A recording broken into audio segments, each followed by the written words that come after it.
Well, Jordan, my friend, we are in the second part segment of this episode. So we're just going to have a discussion for the next half hour, 40 minutes or so, just talking about England's recent appointment of Thomas Tuchel.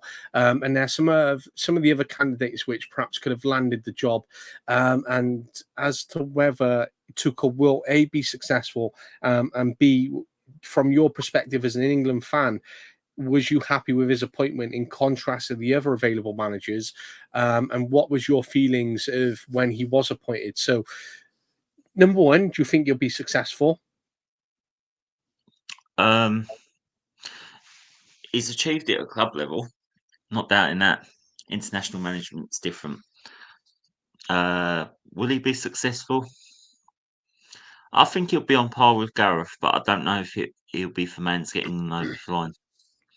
But then who else is there at the moment, I suppose? That's what we'll be talking about at some point. So very much on the fence in terms of whether he's going to have success or not. Number two, do you think, or is he the manager to have taken a job in contrast to the other managers who were available, or would you have appointed someone else?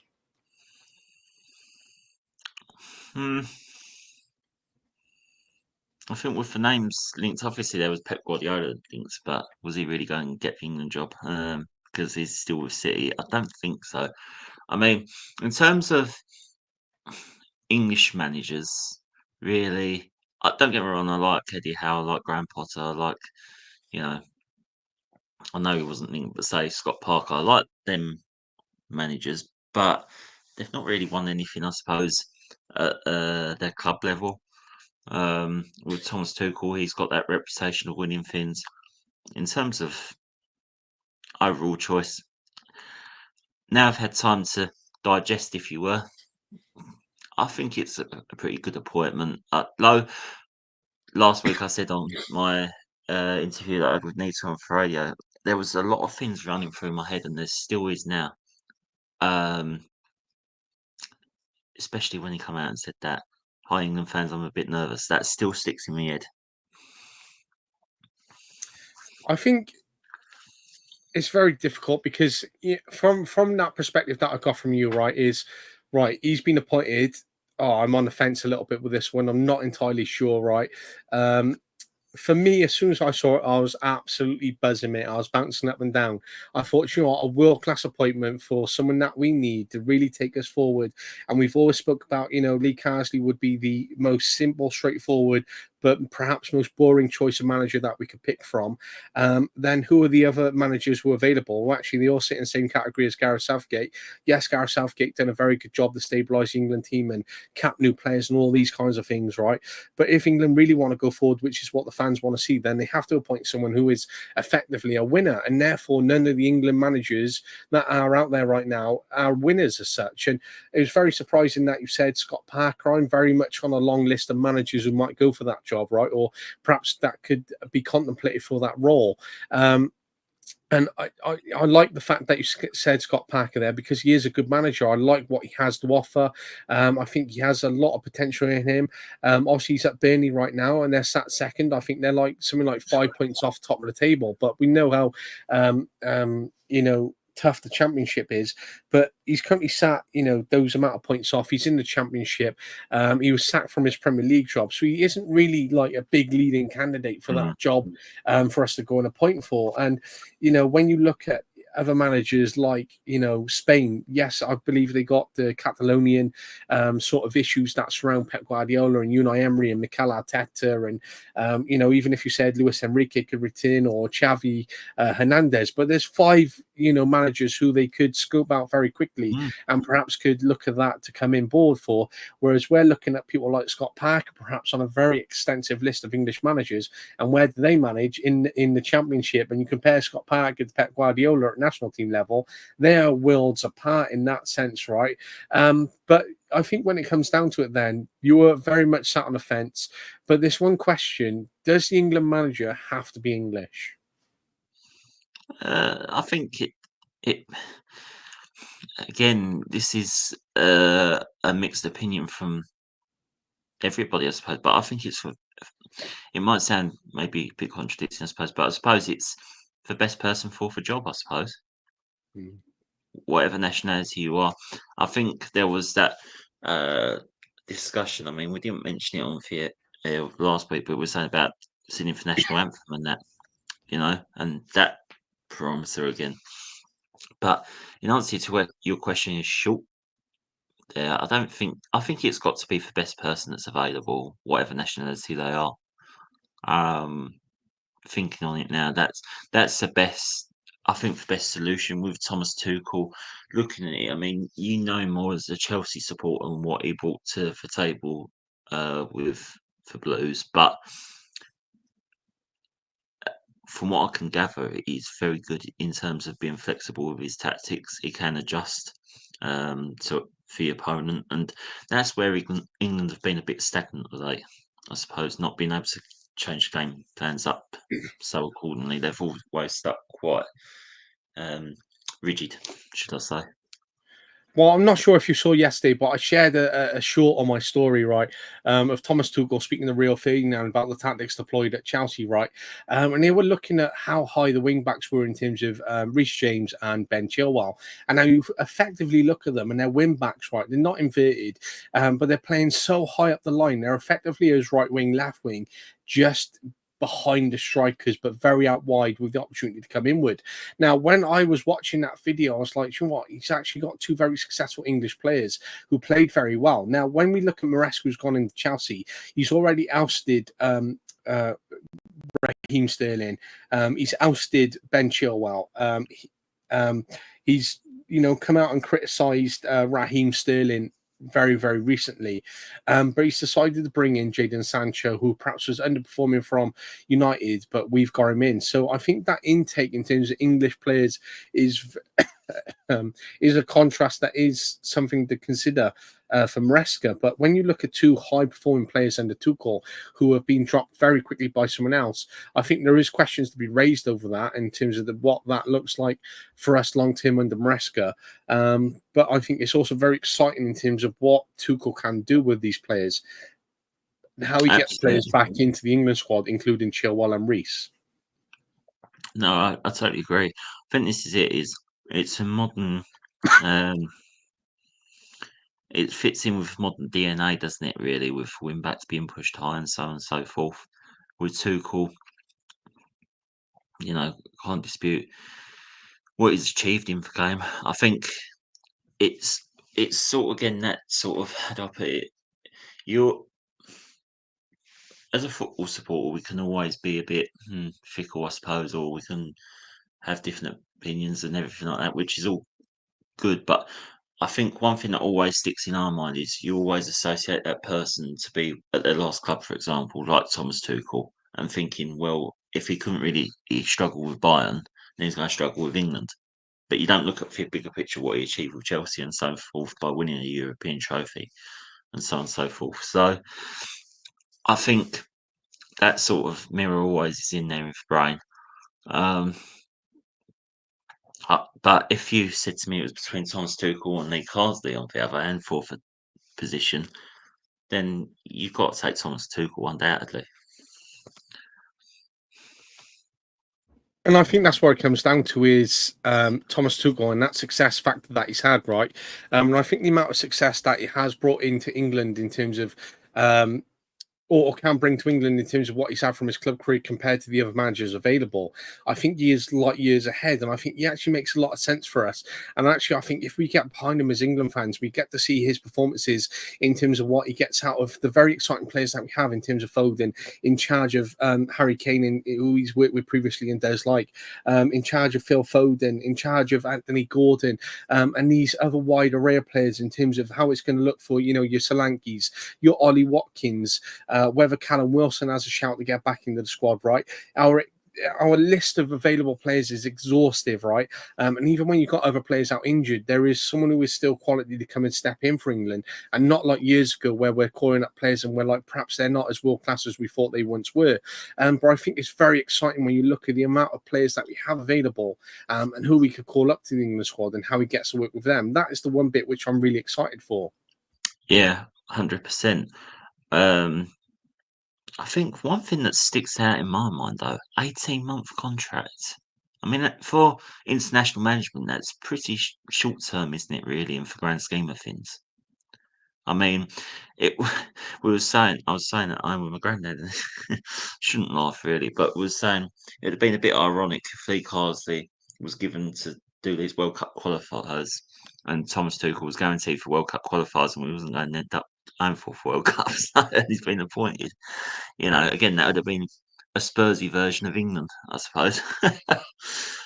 um, but yeah, I think it's a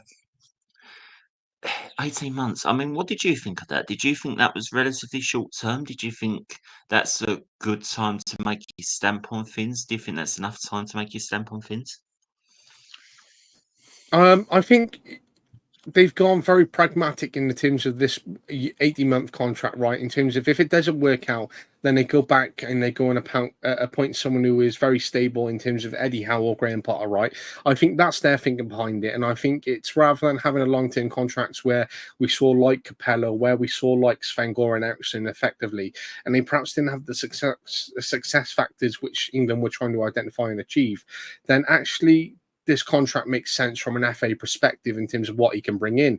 Now, I think it's also giving them an appraisal over that next year and a half of going, well, actually, even we might open the door to Lee Carsley at this time and he might be ready to step up internally for us and how that looks. But I think it's one where they're trying to be pragmatic, where they don't get drawn into a long-term contract. And they also get to see the response of Tuchel on how he manages England, especially on a national setup, especially being German, especially in terms of tournament progression. Because if they go crashing out very early in a tournament, then they can move on very quickly past Tuchel and say that was a failed experiment. Who are we going to appoint now? Well, actually, we're going to go for someone who is Eddie Howe, someone who is English, someone who knows who we're going to put in a long-term contract for and get behind.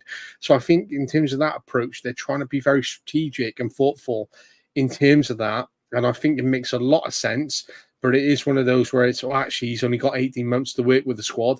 And we know how limited time is working with players on a national level.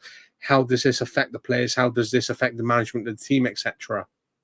Mm. No, I think that's a fair assessment. But I mean, to not start until January is very, again, unusual, I suppose, because I was thinking that he might have been appointed ready for the next lot of internationals that are coming up in November. Um, Especially as we're trying to get through the Nations League and that, when it's been quite a bit of a, if you say, turbulent time, I suppose. It's not been plain sailing as such, and I think this is it. I just can't help but feel though with that 18 months that the FA are thinking 18 months, but longer term they've still got someone eyeing up. They're eyeing up for the future because of how short that contract is. Yeah, that's what I think it is, mate. I think they're trying to eye up someone long term to come into this job, and I think they're still weighing up their options in terms of who they want to come in long term, because I think there's still a level of they're trying to make things right in terms of making that connectedness. Now, that's one of the questions I asked you at the start, right? Is what your thoughts were surrounding this sort of transfer, right, or this incoming, and you're very much on the fence. And I think this is where a lot of England fans are on the fence. So I think it's that very pragmatic time in terms of they're trying to make the right appointment to try and go on and have success and to succeed what the fans want to do.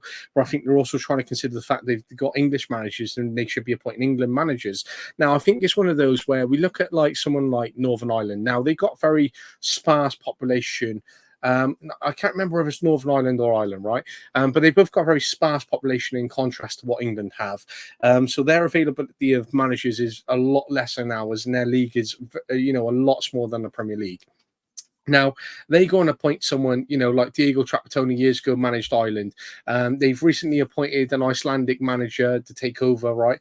And we saw him manage against England. So I think it is actually Ireland, right? and when it comes into these things, no one questions them. But again, their sort of outlook and outlay to these things are very, very different. So when it comes to these things, right, George, I think that England are put on sort of the biggest pressure point because they're England. People want to sort of put pressure on them naturally because of the media. And I think no matter who, people are always going to ask questions. All right, he's not English, or he's this nationality, or why we appointing internally. And I think no matter who takes over that job, right, they're always going to be questioned. And I think that is one of the most frustrating things about the England job, which is out there, which is perhaps the most unfortunate thing for anyone coming in. So, like you said about you know United being a very poisoned chalice, I think that is very much the most similar outlay in terms of the England job as well, because it is one of those is you're always under pressure regardless. You're in the limelight. You're going to get criticised for who you pick, who you don't pick. You're going to get criticised for your tactics. You're going to get criticised for crashing out of a tournament. And look at Southgate. He brought so much stability and was English and yet was ousted. Now we've gone out for someone who's the most successful manager out of the candidates, and yet we're criticising him anyway. Yeah, this is it is yeah, very it's a very hard position to fill for anybody's shoes. I mean, two things that again been saying here at home. Number one is if England was to play Germany in the World Cup final, what would happen then? Because Mm. yes, we know that obviously professional coaches, players, whatever, keep professional, but that would be an interesting thing to happen. What would happen there? And the second thing is if Pep Guardiola say would have was an outstanding choice and he would have taken that England job on and Tuchel didn't. What happens if he didn't include the likes of Jack Grealish or Phil Foden or John Stones in his England squad, who he's been working with for the last so many years? There'd be a lot of questions even out for Pep then as well. So it's like an ever-ending story in the sense there's so many questions that any of these managers that come in, whoever it is, Southgate, Tuchel, Pep, Eddie Howe, they'd always have questions thrown at them. As you say, it is a very similar outlay on that respect, with Poison Chalice. But I mean, And I think you make a very interesting perspective there of, it's a very what if scenario, and it's very difficult to talk about what if scenarios because we're not sort of in that context. But I think it makes very good discussion. And I think you raise a very good point there in terms of what would Pep Guardiola do if he was in charge. Now, I think a lot of us are used to Pep Guardiola making very rash decision choices because he is the tactician. And again, he gets criticised for overly being tactical, right? And I think that very much frustrates me because he's trying to, bring in new ideas. He's trying to change things. He's trying to have, a different approach on things. He's trying out new ideas. He's trying to be refreshing, right? He's trying to adapt. And they're all very, very exciting things, right? But when it comes down to these things, like, yes, he hasn't always played Grealish. He gets criticised for it, but Grealish isn't performing. So therefore, it's very difficult out of the world class players for him to go and pick Grealish when he's got non-English players who are performing ahead of him. Look at the way he's moved on Raheem Sterling very quickly. Look at the way he moved on Sergio Aguero. Look at the way he's moved on Gabriel Jesus. Look at the way that he moved on Fernandinho. Now he's got Kovacic, and even then there's a plan beyond Kovacic to move him on. Look at the way he's moved Zinchenko on.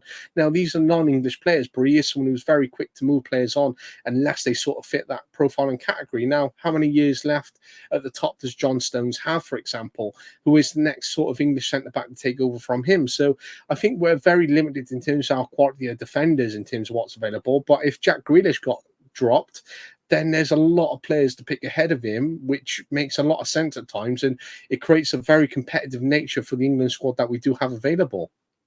yeah, absolutely. And I think this is it. Is maybe with the likes of Tuchel, and if it was Guardiola, I think players no less standings in for games, so they'll be up for challenge more to compete for that squad more. I mean, I found it amazing that I'm not saying he's had great form, should I say, James Maddison with Spurs, I suppose, because he has been a bit below par, as an example. But for Southgate to leave him out for Euros and then Lee Carsley to also leave him out, it's maybe it's a clean slate for everyone involved, and maybe it might give Madison that push a bit more again because it's a new manager, someone that's stood out well in the game with Tuchel. That he wants to be in that squad, but yeah, it's what a job to be in. I mean, and I always wonder. We were saying, off here, how what we wonder about people's lives and that. But if you've got like the England position and you're running that England's men's team, how can you sleep overnight? I think that's the thing in it because there's so much quality available for that England squad, and I think that's the one thing which I try and get my head around is who would I pick if I was in charge. Now I'm not in charge, I'm not in to their level, right? But I think that's the very difficult thing is that even if we're finding it difficult as fans to make these decisions, then what is it like being in that high performance, high pressured position to go and correct or to go and pick the correct squad or someone who could be in, who might make that difference to you or someone who might, effectively get you the sack because you've picked the wrong squad and they've underperformed. So when again they're very limited on time that they have, and they've only got tournament football to be assessed on. They haven't got a league, and I think that's some of the most frustrating things sometimes at national football. Of oh, he wasn't successful. Well, actually, he's only had like 8 games to try and win to try and get them a cup, which is when you compare that to a league, they've got 38 games to go and win that league. So it's a very different sort of criteria, but everyone's rated in that same sort of category. And I think that's the most frustrating thing when it comes to that. But I No, think I it makes totally a agree with you, and I think this is it. Is sorry to interrupt there, Luca, but I do carry on, feel mate. that is, and I stick by what I was saying last week to Nita is, I think with Serena Wiegman, what she's done with the ladies' team for the national setup, it could, there could be that transition that's going forward with men's now as well. So that might have set a scene in itself. And that's one of the first things I thought of when Tuchel was appointed. Is like, well, let's look at the England squad, right? They with the women's, they've sort of taken a similar approach, but they've already done it with Weigman, and they've got a proven success in terms of that. So, I think once they've got that proven in internally from somewhere, then they've gone on and had that success because obviously they've had previous managers in the past like Mark Sampson, Hope Powell, Phil Neville. Yes, they've all had levels of success between them at some points, but they've gone for someone like Weigman, who is a successful manager. And look at what they're doing. Look at the US national women's team. They've even gone and appointed an English manager in terms of Emma Hayes. So I think the contrast in terms of that national nature is starting to take a very different turn. Look at Saudi Arabia. They had Roberto Mancini in charge, and now they went and gone and appoint, the French manager. Back yesterday, who was previously in charge. Now, I think for the foreign countries, there's a lot of flexibility in terms of appointing, you know, managers outside of their nationality, unless you're like a France national team, unless you're like a Germany, unless you're like a Spain, who have a long list of very successful managers to pick from, then it is quite a normal thing to do for all these other sort of nations. So why is it different for us being England that we can't go and appoint Thomas Tuchel? No, absolutely. I think this is it though, as English supporters and that we're very expectant, aren't we? We expect things to happen, I suppose, pretty imminently. And I mean, with France, I don't know how long he's been. Is it Deschamps? Yeah. National team? He's been there for a few years now, but well, quite more than a few years. He's been there some time, and they've kept on. Yeah, he's knows what it's all about, but they've kept that legacy going. And I think because I think that's where it ended badly for Gareth is that he was the own enemy of his own downfall in respect that he got us to finals that we was expecting just to go to that next level up. Mind you, again, as I was saying about supporters, if he would have won that Euros, if he would have won, gone further in World Cup or whatever, would that still have been enough for us? Or would we have said, nope, still want him out? He's Mm. still not the right man to lead the nation.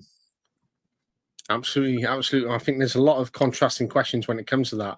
But if we look at the candidates, which were available to England, right? So excluding Jurgen Klopp, which we knew was highly linked with the job, but he was never going to take over, right? These were sort of the six managers effectively who were very much in the frame to take over. Now, I put unemployed next to Tuchel because this was at the time of looking at the jobs he was unemployed, right? So we got Thomas Tuchel there, 50% win ratio. He's obviously had a number of other clubs before England now, but his biggest notable jobs are Dortmund, PSG, Chelsea. So he's had 3 league titles, 1 Champions League, 7 cups, 7 personal achievements. And I think when you break it down in terms of his actual statistics in terms of tournament football, he is highly successful. So it shows that the national setup have done their due diligence in terms of this research around these managers. And then you sort of break it down, right? Who's your next sort of world-class choice out of them, right? You've got Pep Guardiola, he's managed Barca, Bayern, Man City, world-class elite manager, 13 league titles, 24 cups, 3 Champions Leagues, 46 personal achievements, right? Insane. But they know they can't compete with City to get him, right? So when you actually remove him from that mix, who do you look at? Right, well, who do we go for? Well, we got Lee Carsley, interim manager. He's worked with the under-20s and under-21s. He's won the under-21 trophy. He's worked with Brentford and had a personal achievement. He doesn't scream successful, but he's got 63% win ratio overall, including his current England statistics, right? You've got, again, Graham Potter there. He's managed Swansea, Brighton, Chelsea, and obviously we know he's managed abroad as well. He's had 2 league titles, 1 promotion, 1 cup, 3 personal achievements. So he actually has a bit of sway in terms of his availability and what he's able to bring to it. Then we look at Eddie Howe, perhaps notified as a front runner while ahead of Graham Potter. He's managed Bournemouth and Newcastle. He's had 2 EFL promotions, an EFL league title, and 12 personal achievements. But he hasn't achieved anything whilst being in charge of Newcastle. He hasn't won a cup. Yes, he's still in the infancy of his time being there, but he doesn't have the big accolades. Well, then we got Kieran McKenna. His win percentage is actually bigger than Eddie Howe. He has a very similar background to Eddie Howe. The only thing he lacks on is the longevity of his experience compared to Eddie Howe, whereas Eddie Howe's managed longer. But you can see that Kieran McKenna, if you're looking at Lee Carsley, sits in the same sort of boat as him because he's had a vast experience of work with the youth teams, and he went on and had success there. He's also worked at Spurs. He's worked at United and Jose Mourinho. So he has a very big background which he could come in and put in. Now, I think long term that Kieran McKenna will take charge. But I think when you look at these different types of managers, Tuchel's on that list. Tuchel, apart from Pep Guardiola, who we could rule out, screams the number one candidate out of all of these. Yeah, I think this is it. It, this is it. It screams out so many different vibes looking at it. That list. I mean, with Graham Potter, it's what we're saying with United. I think for any person in that position, it's such a big job to take on. But would they have got England to that next level? If it was between Carsley, McKenna, and Eddie Howe, say, I think I would have rather kept Gareth in charge. Um, Mhm. it's. I mean, I've got nothing against what Eddie Howe's achieved in the game because what he did with Bournemouth when they was in their turmoil and going through for leagues is a story in itself. Kieran McKenna, what he's achieved, with Ipswich and I mean, I think again the jury will be out on him this season again because this is how stressful it is and domineering of top flight that if he wasn't to keep that Ipswich team up, maybe his job wouldn't be under pressure because he built on that success. It could be like a Rob Edwards version 2, though. Would he? Would they go back down into Championship and they struggle like Luton are this season? Um, I do like Kieran McKenna. I've got nothing against him. It's just I feel that that would have been. I mean, we're talking about United being a huge step up, but England's another level completely. Mm. And I think I really hope that if Ipswich do go down, that they stay with McKenna, a bit like Burnley tried to do with Company, right? And unless McKenna gets a bigger job offer by the end of the year, i.e. Spurs, if they decide to sack Postecoglou, right? But I really hope he doesn't end up like Rob Edwards there, because when you look at Luton, they're actually in the relegation places of the Championship, which is unfortunate to see for them in terms of that drop from the Premier League in terms of struggling around the championship, what the championship has to offer. But I sit in the same category of you. If it was out of Carsley, Howe, and Potter, and we had the choice to keep Southgate, I would have kept Southgate. But if Southgate took him out of those and we could only pick from Carsley, Howe, and Potter, I personally go for Potter over Eddie Howe. I personally don't rate Eddie Howe. I don't see him as a world-class manager. I don't see a lot of oomph from him. He doesn't give me that thrill factor. I know he's Newcastle, they're still in their infancy. They're still, in that transition between, Amanda Starveley leaving the club, etc.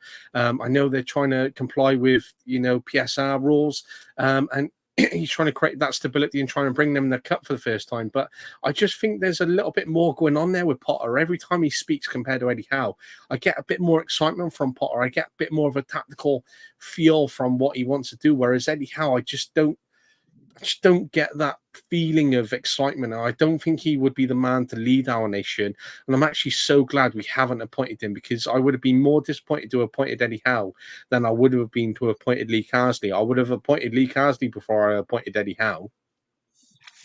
Well, that's a very interesting statement. Yeah, I think this is it. I think you need. I mean, Tuchel's had experience all across in terms of Premiership. He's known what it's like to play in high-end European nights as well, in Champions League with Chelsea and so forth. That would be my fear if it was, say, Eddie Howe, Lee Carsley going into a major tournament when it is a knockout game, a one-off tournament. How would they cope with that pressure? How would they deal with the demands for supporters that, I mean, got, say, Croatia last 16 of the knockouts? Would he be able to adjust it to get us through to quarterfinals? Would he be able to cope with that pressure? Probably not. They both wouldn't. I don't think Graham Potter would be more so. I agree. Um, Even Kieran McKenna, I think it would have been a bit too soon for him to have coped with the demands of that position. And as you say, I think with Graham Potter, he has it up here. He knows the game plan that he wants to put across. He knows what his beliefs are. And as you say, even when I've heard him do interviews recently with the press, I felt a bit excited to see what he has got to offer to his next team. Um, Eddie Howe, I mean, this is it. I mean, they was in the Champions League with Newcastle. All right, great achievement, you could say, but then they did spend a lot of money at the time to get where they was. But it's shown that he couldn't adjust to. They had them first good few results maybe in Europe when they was having their European nights, but after that, when they was facing tougher opponents and they was going to teams that have been in and out of Europe every single season, he got found out. He doesn't seem to have a game plan when it comes to Newcastle. He keeps with a 4-3-3, so it seems, and there's no adjustment there. And you think with that team, you could make a few changes, a few adjustments, maybe to get him over that line. But that's what his beliefs are. That's what he sticks with. I think he did that at Bournemouth, even very rigid. And England needs someone that gives that bit of extra nous, I suppose, which Thomas Tuchel can give, I suppose. Absolutely, completely agree with you. I think it's that excitement level, and it's only excitement levels of someone of this man who is going to take us forward.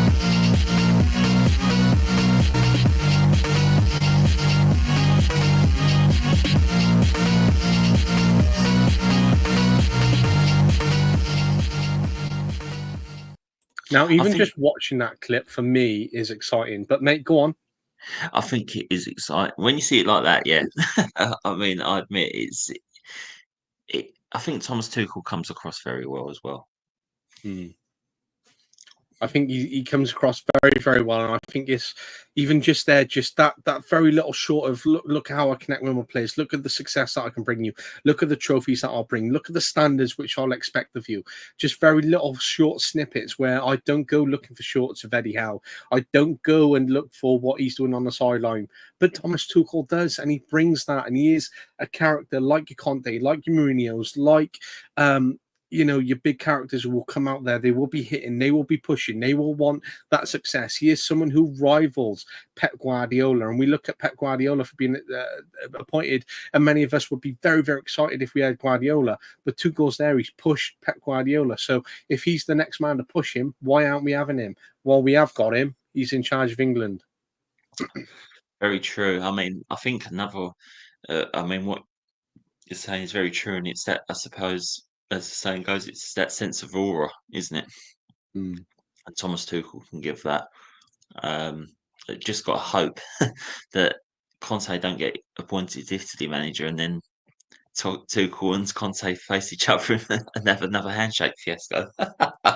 I'd love to see that, mate. I think that would be class if Conte ever returns to the national team of Italy, and whether we saw those come back up against each other, which would be very exciting. But just here's a little clip, right, of the one that I was chatting about in terms of yesterday, in terms of what Thomas Tuchel would be bringing in to perhaps potentially bringing in tactically to the national team. This is what excites me about the way that you allow this freedom with Reece is to be. He's almost as high in line with the three forwards. Yeah. That's a Mo Salah position almost. Almost, yeah. Here again, look. High. And Juventus, very high as a wingback, yeah. Very high as a wingback because we have a double six who can control the space. So the difference between a wingback, I think he should and needs to, we rely on it, to attack with, it's the game against Juventus, to attack with Chile as a wingback and Reece as a wingback and the three strikers, and they need to be in the box. Otherwise you lack simply numbers. This needs to happen. It's kind of a weakness of the system, a strength and the weakness, that you rely on your wingbacks. It gives you a huge width and always the chance to switch off play. But sometimes you can lose the connection if you're not fluid enough in your game. But he, in my opinion, as a wingback, does not have to think about coverage here against Chiesa. He can think, because it's, we have still 3 and 2 6. So it's this guy who needs to cover this space and control the counter-attack against Chiesa. And this, like you said, gives him the freedom to fully attack, which he likes. He likes to have the freedom to not think about cover.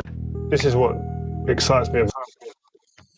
A very, very interesting clip. Even the one point, right, where you're seeing literally how far up James and Chile are, right up in those boxes. As the centre back sitting back, they've almost got just one with the 2 6s sat in front of him, and how high those wing backs are. It's incredible how high they are at the pitch. So even for us as England, we might start deploying a 3-5-2, which is a very exciting system compared to the systems we've had in the past. So I think it's a very exciting time for Thomas Tuchel to be in charge.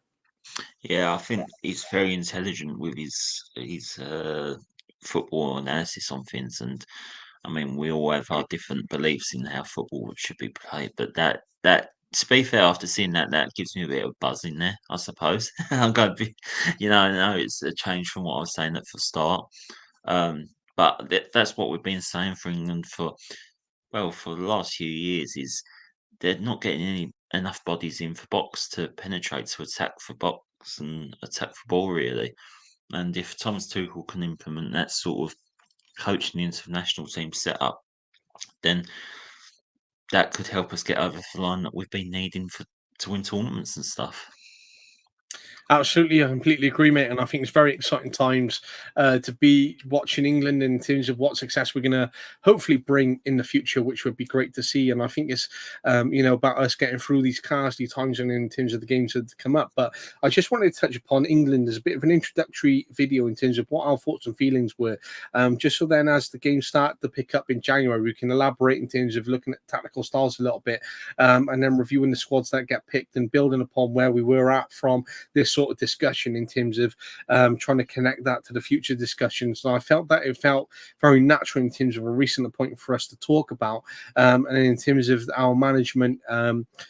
Sort of merry-go-round, which continues in football as we started off and finished off on the end of the last season talking about. So if it naturally flows together and it fits together. So for anyone listening and watching, please watch our other pieces of both series, but also watch the United release before this one, and hopefully we can gauge your thoughts and your input in terms of how England will set up and look for January 25 onward and how they perform. So we got someone who is on the fence and has started to get a little bit of excitement in him in terms of the Spurs fan, and we'll get to see whether his manager will still be in situ come January 2025 for the current results and form that they're on. But I think it's been very interesting times, and I think there's a lot to talk upon, and we look forward to our next full episode of the Weekly Digest series as we get to look to see whether Amorim is appointed as a permanent United manager, to look at whether Spurs have turned their form around or actually get a win in their next game, to look at the current context and form of Aston Villa, to look at what City and Arsenal are currently doing, to look at the Chelsea squad and appraise how all the other managers are getting along right up and down the pyramid. But some very exciting times, Jord. And it's been great to record another 2 episodes in 2 parts, forming those 2 episodes for this series to really bring us up to an episode count for this series, which covers so much content in so many different perspectives. Yeah, absolutely. We've covered a lot, and it's been really enjoyable because it's good to speak about football because we all have our different points, we all have our different opinions, and I come away each episode and I think I've learned something there, and it educates me even. I think that gives me a bit of buzz inside. I suppose a cliffhanger to leave on in a sense of a question to think on is, with Tuchel and linking it in with England and linking it in with United, what we've been covering about tonight. Do you think England's got in there quickly with England before United tried to pounce on him themselves? Well, I think there was discussions between United and Tuchel over the summer, and Tuchel turned down United. Apparently, this is coming from Talk Sports sources, right? When I've watched and listened to videos over the last week or so, but I think part of it was that they felt that if United had perhaps sacked Ten Hag, which was going to happen, then it would perhaps be more alluring for Tuchel at that time to come in and take over United, and therefore they had to act to get in a world-class manager like Tuchel. Otherwise, they are then forced into appointing someone like Eddie Howe, and a lot of people were criticising them then for going for perhaps a very easy appointment in Eddie Howe and not being as exciting and looking at going, all right, this is the next tournament done and finished. But that's pure speculation in terms of the thoughts and feelings about that. But that's my sort of response to your question there, George. But we will only see in terms of whether United appoint Amorim and whether that will be successful or not, and we'll get to see whether Tuchel brings success to England or not. So there's going to be a lot to chat about as the games unfold and the rest of the season does, and we get to see more games. But it already sort of looks at season 3 and season 4 when we haven't even got through halfway of season 2, mate. So the future brings a lot of fruitful events for us to explore. Absolutely, and I'm looking forward to it, my friend. Absolutely, likewise. Well, cheers, George. Appreciate it as always, and take care, mate. Yeah, and you, mate, and see you next time. Cheers, mate. Much appreciated.